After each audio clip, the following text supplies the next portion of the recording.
What's up YouTube, Reg here, and today we will do a double unboxing on the two shoes that I have bought today. So this first is the PG3 NASA colorway, and this is the classic Nike Blazer Mid 77 Habanero Red. Let's do this.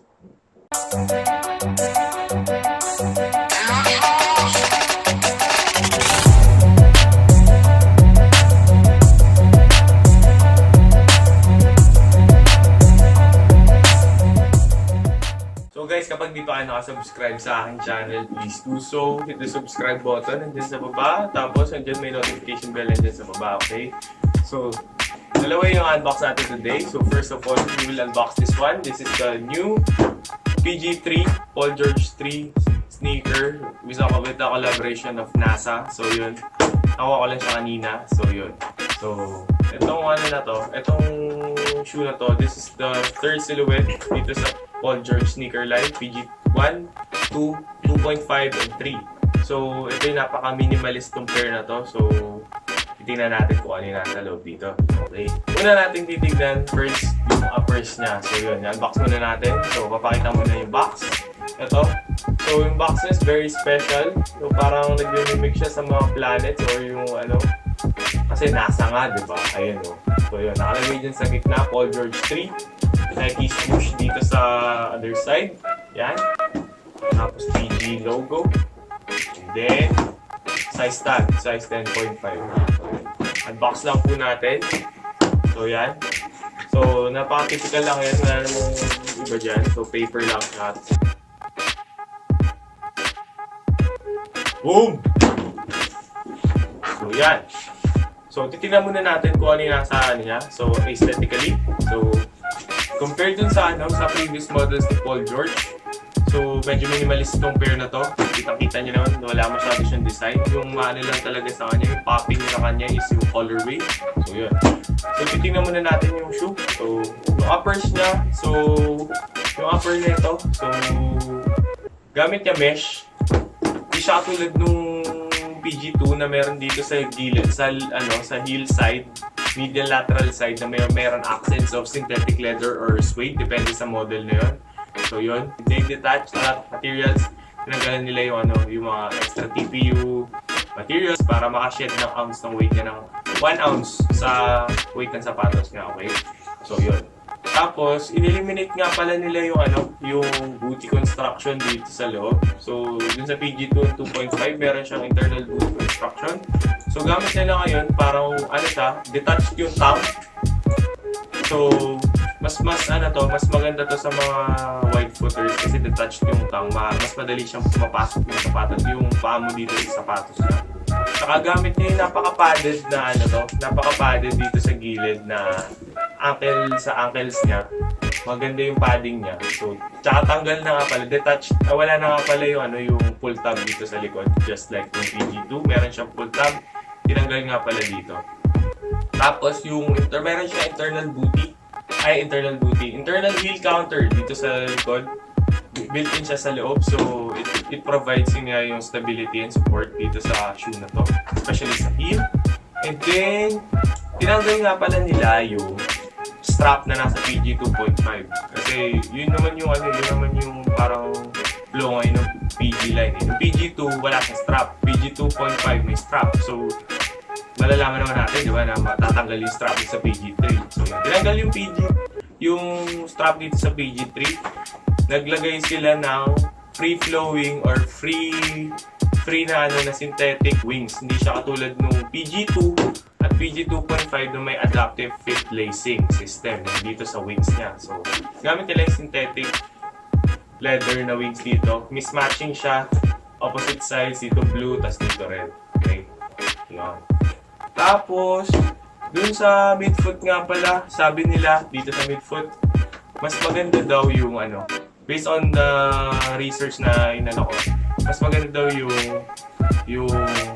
midfoot ngayon yung niya, yung cushioning niya kaysa dun sa PG2 and 2.5 kasi medyo stiff dun sa PG2 and 2.5, so mas maganda yung midfoot cushioning niya. So baka injected phylon siya just like yung Westbrook kasi very plushy siya. Yun. Tapos makikita niyo na very iba yung ano niya. Iba yung traction niya dun sa others. It mimics yung Westbrook.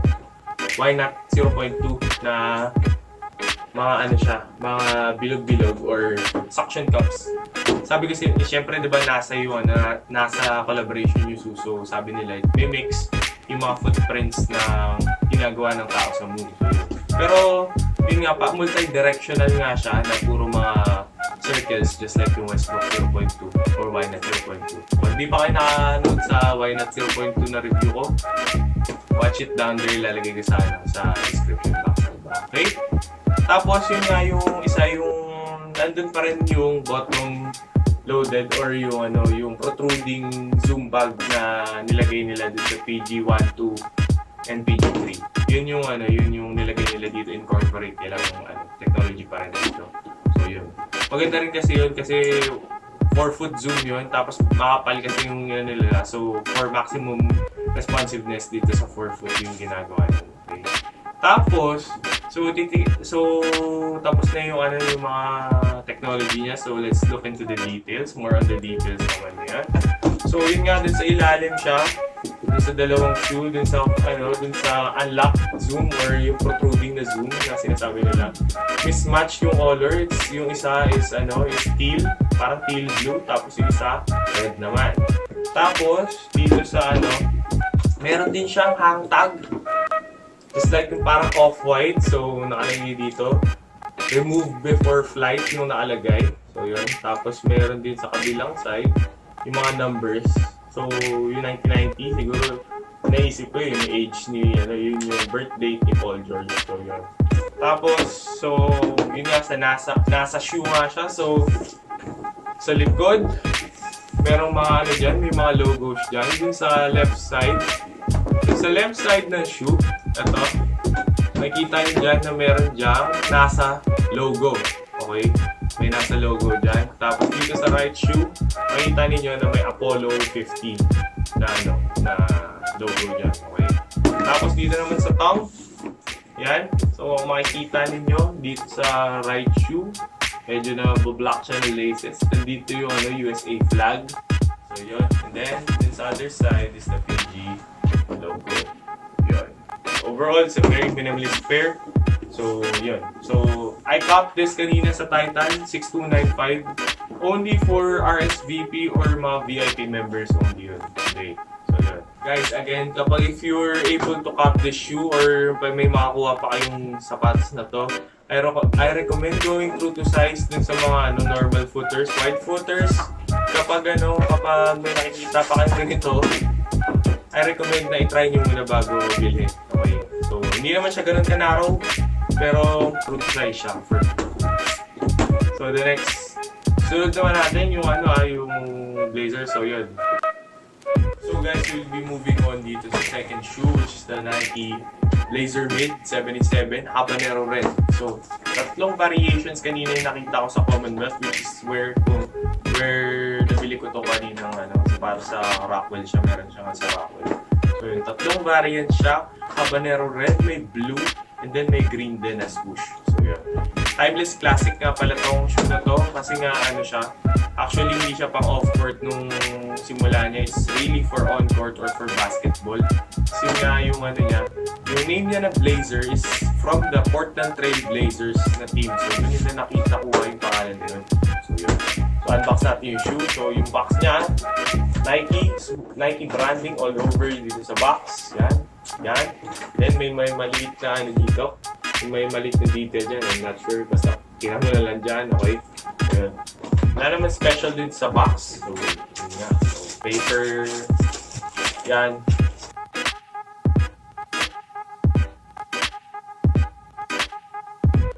So, yan. Actually, first time ko talaga siya, magkaroon ako ng Nike Blazers. So, yeah, very excited ako. Nakita ko to. It's very affordable. 5,000 pesos siya. So, a lot of people siguro could afford the shoe. Kasi maganda naman siya actually. Very minimalist pair siya. So, yung yung pair mismo, it features all leather upper. Ito, all leather siya dito sa buong shoe na yan. Okay. Tapos may very minimal details of distressed na I'm not sure kung leather to or suede, pero parang suede siya eh. So, distressed suede dito sa sa toe cap, then hanggang sa lateral side, lateral side siya hanggang dito sa gitna ng shoe. Okay. So, all leather upper, tapos yung swoosh, yan, very big swoosh na covers from medial to the lateral side of the shoe. Tapos meron din Nike na parang blurred or basta hindi ganun kaklarong logo ng Nike, which is kasi nga dun sa design niya na it's old, it's very classic, it's very minimalist pair of shoe, kaya ganun. Yun yung niya, yun yung branding ng Nike dyan. Tapos yun nga yung tongue niya, ito, anyone can see. Para siya yung sa off-white, so ganito talaga siya, deconstructed siya, very minimalist ka yung niya, yung style niya. So yun, gamit sa parang padding na exposed pa yung sponge, so yun, parang gano'n. Tapos yung sa outsole niya, so makikita ninyo, hindi siya purong white, parang off-white yung design niya, yan. Hindi siya yung all-white na outsole, so yun. So wala masyado itong padding, especially dito sa dito sa ankle area. So yun. So hindi naman siya yung very technically sound or technology filled shoe, pero it's a timeless classic and everyone can buy this shoe. So yun. So yun nga. So if you want to grab this shoe, nasa siya? Actually today nasa siya? Nasa Soul Academy, nasa Commonwealth siya, all stores ng Commonwealth. Tapos Soul Academy sa BGC lang yata to. And then sa Titan to sa BGC din and online. So grab one of these pairs if you can, kasi alam ko it's limited. Nakita na nung pumunta ako kanina sa Rockwell, limited lang daw to. So yun, grab it. It's 5,000 pesos, and then I recommend to go half a size up dun sa mga taong white footers, kasi kita nyo naman is that hindi naman ganun ka-wide yung entrada niya or yung entrance ng shoe. So medyo skip siya sa may toe area ko, kaya nag-go ako half size kasi white footer ako. Pero siguro for normal people na medyo mahaba yung pag, just go to size. So yun guys, so tapos na rin tayo sa pag-review natin sa dalawang shoe na to. So if you like my video, if you have any suggestions, just like my video. If you like it, then you could comment then if you want to discuss something about it. And then share nyo rin para masaya tayo lahat, okay? So yun. So guys, thank you. This is Reg again. This is another episode of Reg Review. So salamat if pag naabot kayo sa katapusan ng video na to. So yun, thank you again for the support and every day. So till the next episode, peace out guys.